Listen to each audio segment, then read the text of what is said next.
Yuji Itadori est le meilleur protagoniste de la New Gen.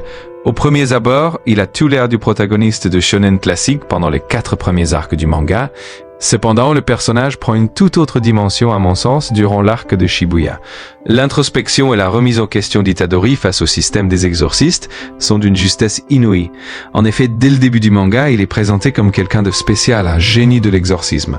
Et il a toutes les raisons de le penser, prodige dans la manipulation de l'énergie occulte et réceptacle du fléau ultime, Ryomen Sukuna. Nul doute qu'Itadori a Sakekate. Cependant, c'est grâce à Mahito et à Todo qu'il va se rendre compte que depuis le début, la vision qu'il avait de lui-même est fragile et erronée. Il prend conscience qu'il n'est qu'un engrenage dans le système des exorcistes et qu'il lui est impossible de tirer son épingle du jeu.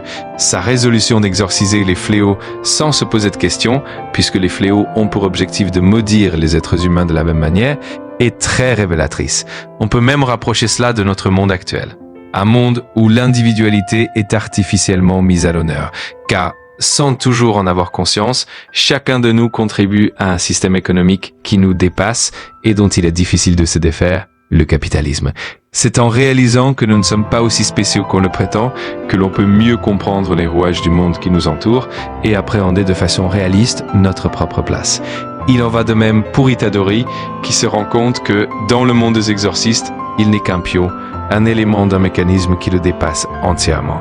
Et c'est en acceptant cette réalité qu'il commence réellement à comprendre le monde des exorcistes.